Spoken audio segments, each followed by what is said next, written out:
Hello everyone, I'm going to talk about the demonstration of 312 term project.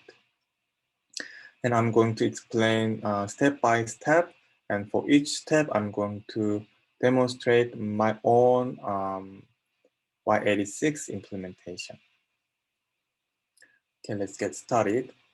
So first is ISA description. So you describe your own ISA design with figures or tables. So you can refer to chapter 4.1 Bryant book, and you should at least show your own version of figure 4.1, 2, 3, and 4 in that book. So let me show you those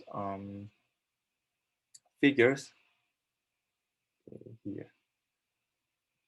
Okay, this is the Bryant book second edition because I use second edition because it has y86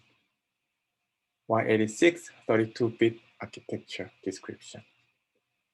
So in the first figure is a process programmer visible state or just processor state. So in this figure, there is a program registers, 8 registers, and 3 condition codes, and 1 PC register, and program status, which indicates whether it is going well, is running well, or it falls into hold state, or if there is some error or not. Okay, and also we have a data memory here, and for data memory, yeah, you may explain some more details like endianness or number of bits each address can store. And in the second figure, there are instructions. So you can put only instructions you implemented, and if you didn't implement, don't put that in this figure. So in my case, I implemented all of them, and also, you may implement some of OPL instructions and some of branch instructions. Okay, yeah, if you have at least, since there are multiple instructions for OPL and jump instructions, we need to have function code for each instruction set. Okay, so in my case, I implemented all of these 3 instruction format, which has function code. So my IS description is exactly the same with this figure. Again, if you didn't implement some of them, don't put in your figure. And last figure is register identifier, because the processor cannot understand these characters, register names. So we need to have a corresponding identifiers for each register. Okay. Yeah, this is the 4 figures you should have. And for my demo, actually, I don't have to make my own version of these figures, because I exactly follow this y86 implementation, and I implement all of instructions, and I have all of these processor states, and also I have implemented all the operations of OPL, all the jump instructions, and all the conditional moves. Okay, so yeah, this is my demo actually for ISA description. And second, let's move on to second part, test program. So you prepare at least 3 well-known programs, such as matrix addition, sorting algorithm, and so forth. And across these 3 programs, you should show they cover all the instructions provided by your processor. Okay, so but you don't. So each one program doesn't have to have all the instructions you implemented. What I mean is, you just show all the instructions are stored in 3 programs, across 3 programs. Yeah, and then your program source code should have enough comments to explain what it does. And for each program, you should have you have a C program first. Okay, so you write C program first, and then write assembly code of that C program, and then you show me how you generate the binary file or memory file for the logic. Okay, and then finally you present expected output or expected changes of the processor state, okay, using well-formatted file. Okay, so let me show you my demonstration for this part. Here I have a one program, but you have 3 programs, and you show your C program first and then explain overall logic. Okay, but in my case, I don't show you my program source code, but let me explain my logic using annotation. So in this program, there are 3 2x2 matrices. 2x2, 2x2, and 2x2. And they are initialized with these numbers, 5, 6, 7. And the name of the first matrix is mat C, the next mat A, and mat B. Okay, and let me show you my equation. The equation of this matrix addition, it's simple. Mat A I J plus mat B I J, then its result goes to mat C I J. Okay, so which means so the elements, each element at the same column and same row will be added, and then the result will be stored in each element in mat C. Okay, so then result will be 6 and 8 and 10 and 12. Okay, this is the part of these are 4 the values. Sorry, and each table or sorry, each matrix are stored in the memory. So we will see some changes in the memory after program run. Okay, this is the my program logic, and then next you show your assembly code and then explain how you implement the C program roughly. Okay, you don't have to explain detail. Okay, you just show what kind of instructions are used. Okay, that is the point and the overall structure. Okay, so once you finish, okay, then I explained C program and assembly code, and then let me show you how I make the binary file or memory file for the logic. Okay? But since I exactly implement y86 in design, so I can use y86 tool to generate machine code out of assembly. Okay, then yeah, sorry. Oh, YAS2, why not YIS2? Yeah. So then I get YO file which stores machine code and data.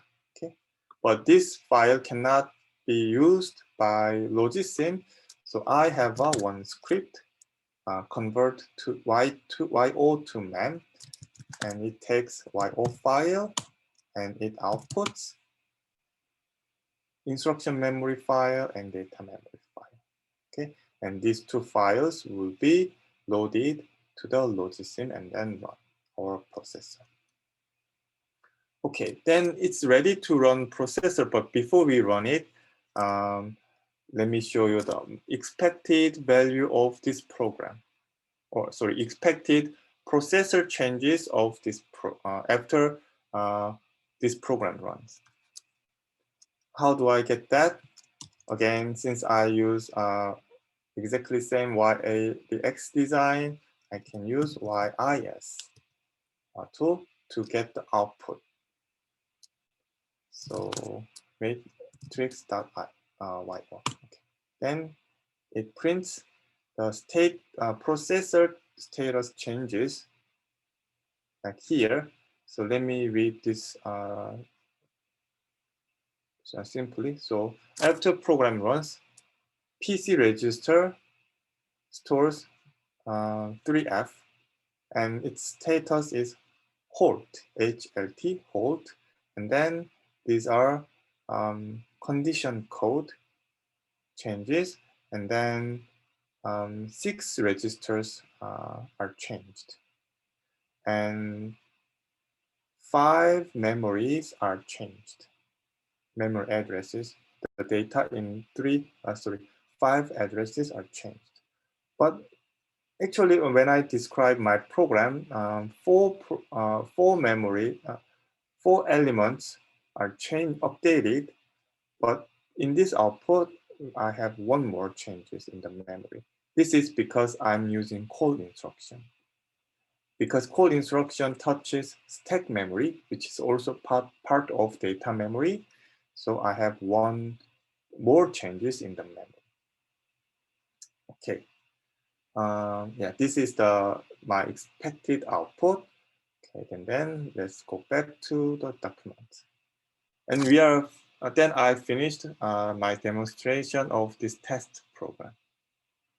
Okay, then let's move on to the next part. So program run on your processor.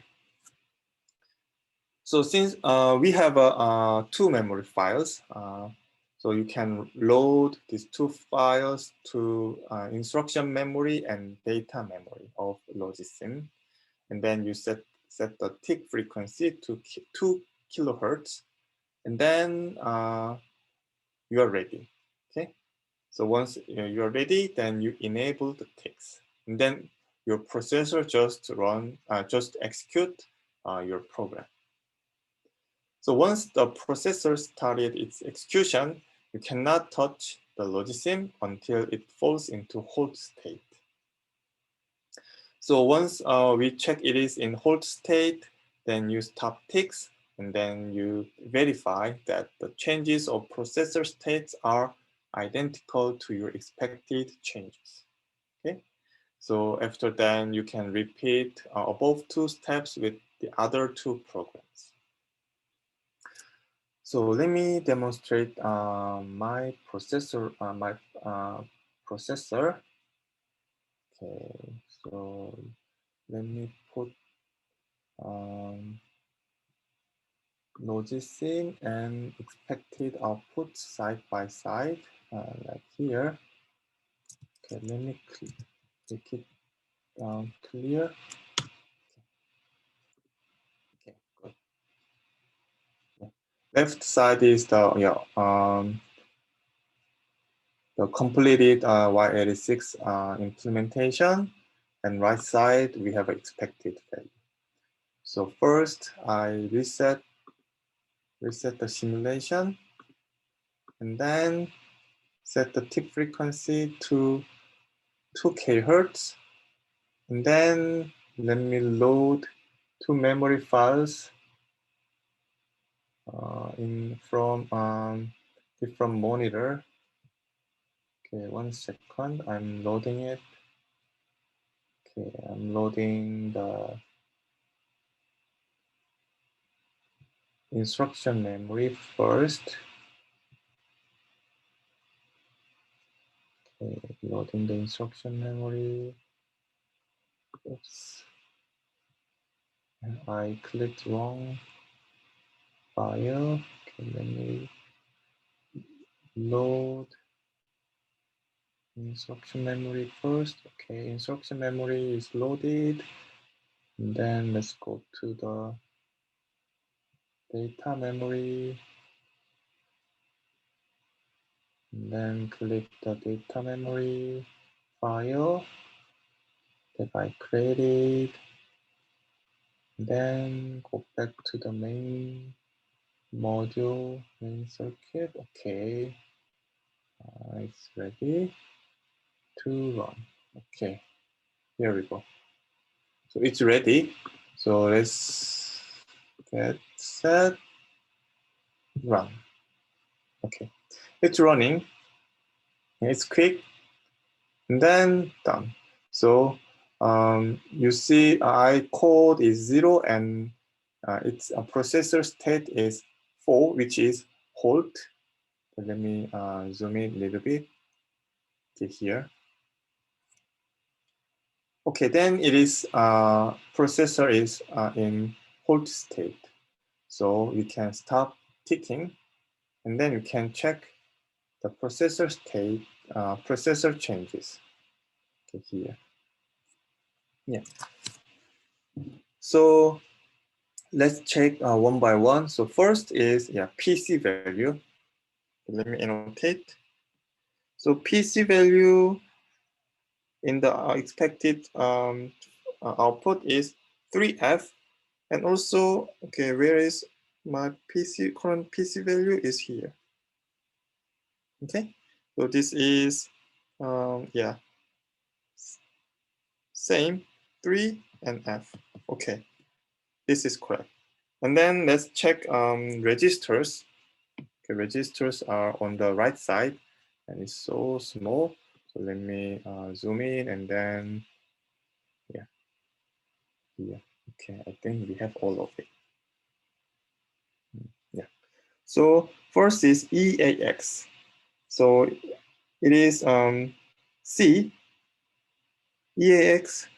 Okay, it is C. 100 is C. Correct. Next is EDX, 10. Where is EDX? Here. Then the value is 10. 10. Okay, correct. Second, 8. EBX with 8. EBX is here, and okay, this is 8. 1000 is 8.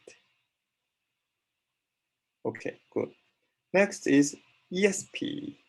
So since I'm using call instruction, ESP is changed. Where is ESP? Okay, here. And its value is 6FC. Okay, here we have 6 and F and C. Okay, correct. Also, EBP is changed because it is base address of stack frame. So it is also 6FC, 6FC. Okay, correct. The last is EDI. Okay, EDI is a little bit lower. Okay, here. Okay, EDI is 4. Okay, it's 4, correct. 0, 4. Okay, registers are verified. And actually, so initially this register ECX and ESI are not changed and stay as it is initially. Okay, good. And then next is memory changes. So for memory changes, you can you can go to the data memory and then show the actual contents of it. So let me go to the data memory and then click the edit contents. Then you have a hexa editor like this. right? So then the first address is 420. So let's go to 420. Okay, around here. Then let me annotate. Yeah, it's so small, but yeah. So okay, this line starts 420, and as you can, yeah, you may see there is 6, 8, and A and C in using little endianness. Okay, then we verified first 4 memory changes, and then last memory changes is at 6FC. So let's go to the 6FC where it is. It is 6FC, okay. 6FC is around here. This is 6 starting of 6F0, and then last point we see 700. Okay, at 6FC. Okay, it's correct.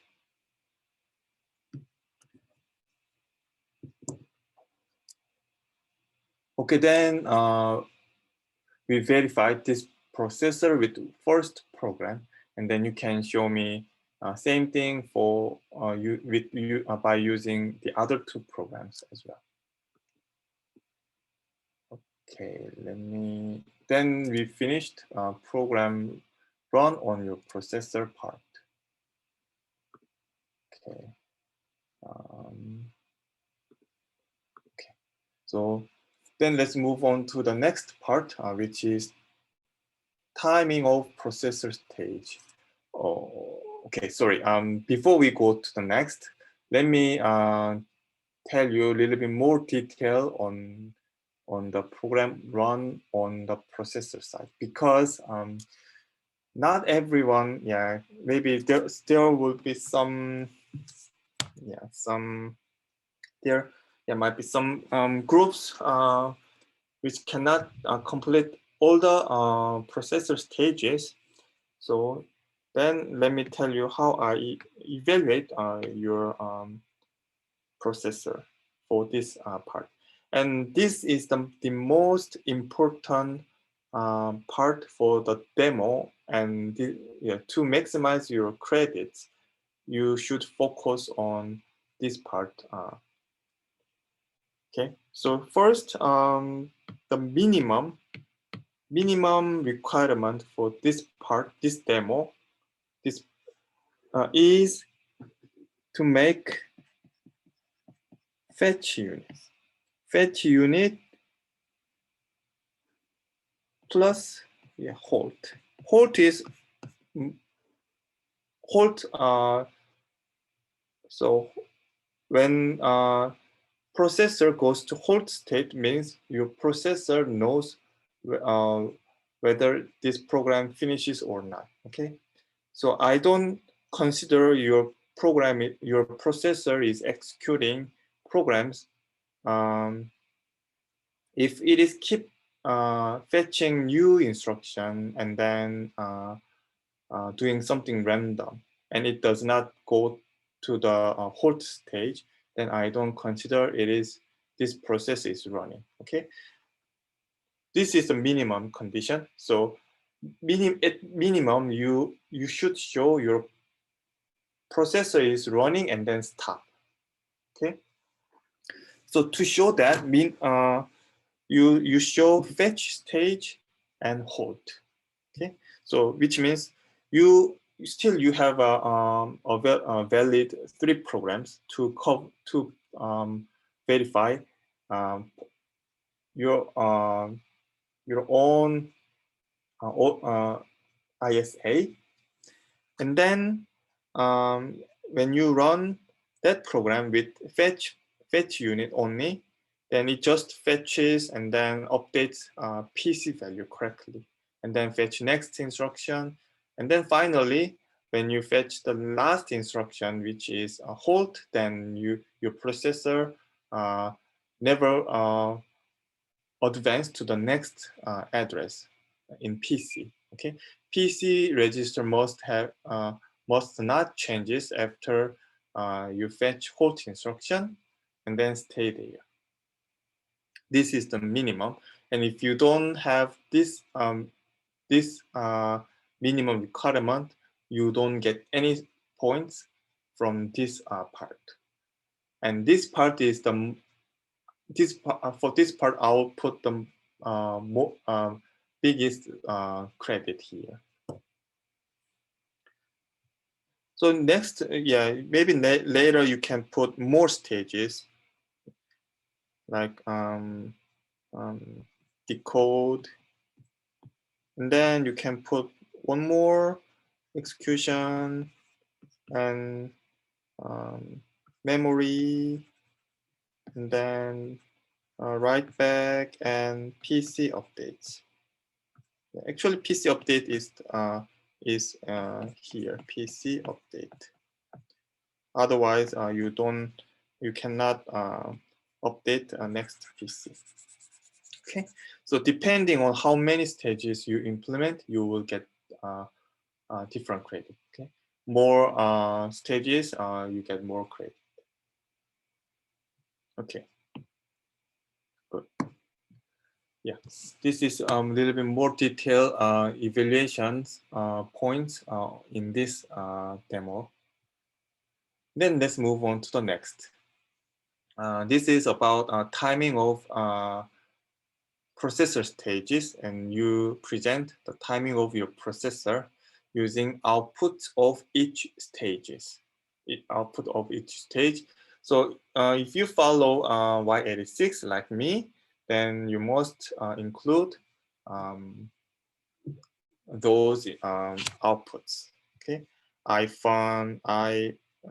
code iPhone, RA, RB, RC, vel C, vel P, vel A, B, E, M, and PC values.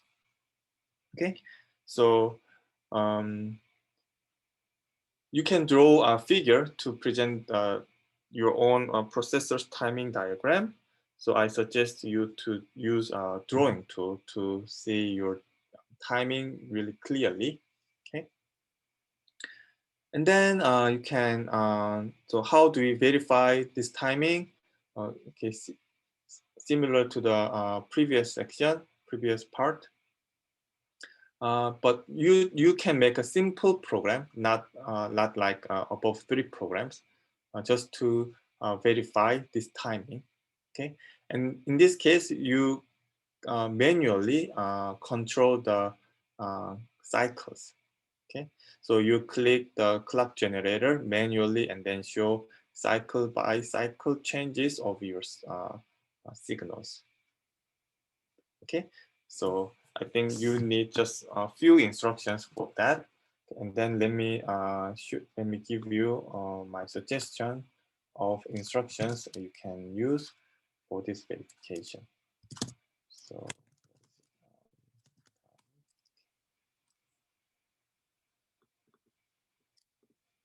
here I just yeah, I think we can verify all these what's that output signals of all the stages, like IR move instruction. We can check I code iPhone, RA, RB, value C, P, E, and you updated PC values. And then using one of OPL instructions, we can check value A and B. And with RM move instruction, we can check value M. Then we covered all the outputs of stages, so we can use this instruction. You make a you can implement this instruction and then test it and verify. But here I have one thing. For some group, okay, so if you have a different timing for different instruction, I know based on my like help session, I saw some groups that implements have a different timing for different instruction. Okay, for those group, think about it. Yeah, then you may need to have more instructions and more complicated timing, many timing diagrams, right, to show your timings. of these outputs signals. Okay, yeah, this is about timing diagram, and I'm not going to show you my timing diagram. Okay, and the last part is design verification. Okay, so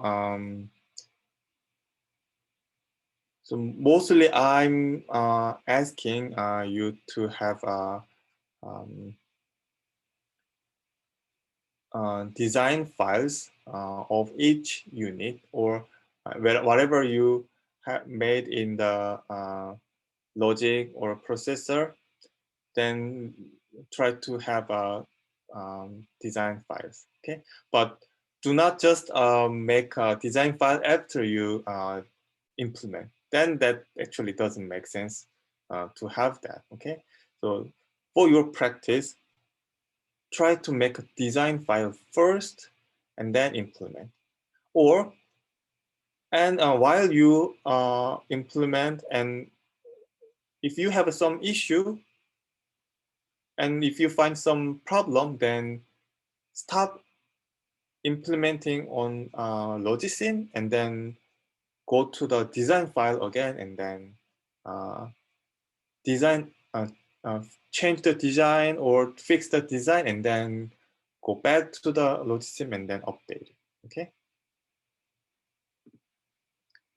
So for this demo, okay, let me show you my case. So let me zoom out a little bit. Okay, then we see entire figure logic of this overview logic of my processor. Here, the dark gray boxes are all combinational logics, which generates signals to each stage, related stage, main module, or selects correct input to that stage. Okay, so for some control logic that selects correct input, we can have a input selection table. And for some logic that generates some special signal or some signals to the corresponding main module of each stage, then you can also have your own design file. Okay, so my basic way of making handle these design files. First, I have one big input selection table, and I have some separated tables which cannot fit into the input selection table. Okay, so for example, so these four control modules fit into input selection table, and also source C, source A, set CC, ALU A and B. Also, ALU fun is part of input selection table, but PC increment logic or cond or state module are not fit into input selection table. So I made it in the separate table, and then then you can follow this kind of strategy. Okay, so for my input selection table, looks like this, but it's, yeah, I made it empty here. So as you can see, I have all the instructions in this table. And then for fetch unit, I have two signals, but it is going out from the fetch unit and it goes to the PC increment, which is it need reg IDs and need VLC. Okay, so since it is, I can I can insert this signal generation in this table. So then I can put 0 or 1. So because they are 1-bit signals, so it is either 0 or 1. So I can put 0 or 1 for each instruction. Okay? And for decode stage, there are two input control modules, source A and source B here. And you can see source A and source B here. So then it's possible inputs for A, source A, for example, RA, constant value 4, or constant value F. Okay, so then you can I can fill out this table. Okay, and also yeah, since this register file is associated with write back, so we have two more control logic. One for destination E, the other for destination M. And so here I have possible inputs. Then we can select correct input for each instruction. And for execution stage here, so there are 1, 2, 3, 4 control modules, and they actually select correct inputs or generate correct control signal. So for ALU has and these correct ALU A, ALU B, and its corresponding function code. So here you see the possible input for each control module. So you select correct input for each instruction.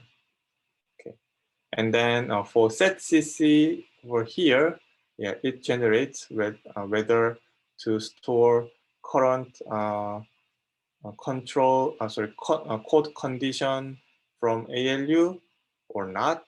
So it generates 0 or 1 based on instruction code. Okay, we can also have that in this table. And for memory stage, yeah, it has 1, 2, 3, 4 input signals to the data memory. So here we have mem read, mem write, and mem address and mem data. Okay, so you can generate correct signal or select correct input data. Okay, but here, yeah, again, there are some missing control modules like stat, cond, and PC increment. Okay, so I have a separate table for that control modules because it's hard to put that in this table. So then you can. So if you have a similar case, then you can have a separate table or separate finite state machine or equation is fine as long as it understand and I understand what it does, then it is fine. Okay. Yeah. Then this was about design verification. Okay. So then you are done. Okay. So in the middle of demonstration, if I have some questions, then I will stop you and then ask questions. And yeah, the questions uh, would evaluate how much you understand your processor. Okay, so if you don't understand and if you don't know why there is a certain logic, then you will lose a lot of credits. Okay. So then, yeah, that is about the demonstration of your processor. And then for submissions, you just submit whatever you have showed me. Okay, so like ISA description, figures, grid program sets, C assembly code, and memory files or binary files, and tool that you used to generate memory files, and files that describes the expected processor state changes after program runs. And then logism circuit files and timing diagram of the signals from each stage, and then some input selection tables or other design files, and finally individual one-page report per team member, like you did in the lab 4. Okay, yeah, so we are done. So prepare your files you need to show me during the demo, and then maybe you need some practice for this demo. Okay. All right. Yeah, this is it, and I'll see you on Monday next lab. Okay. Bye.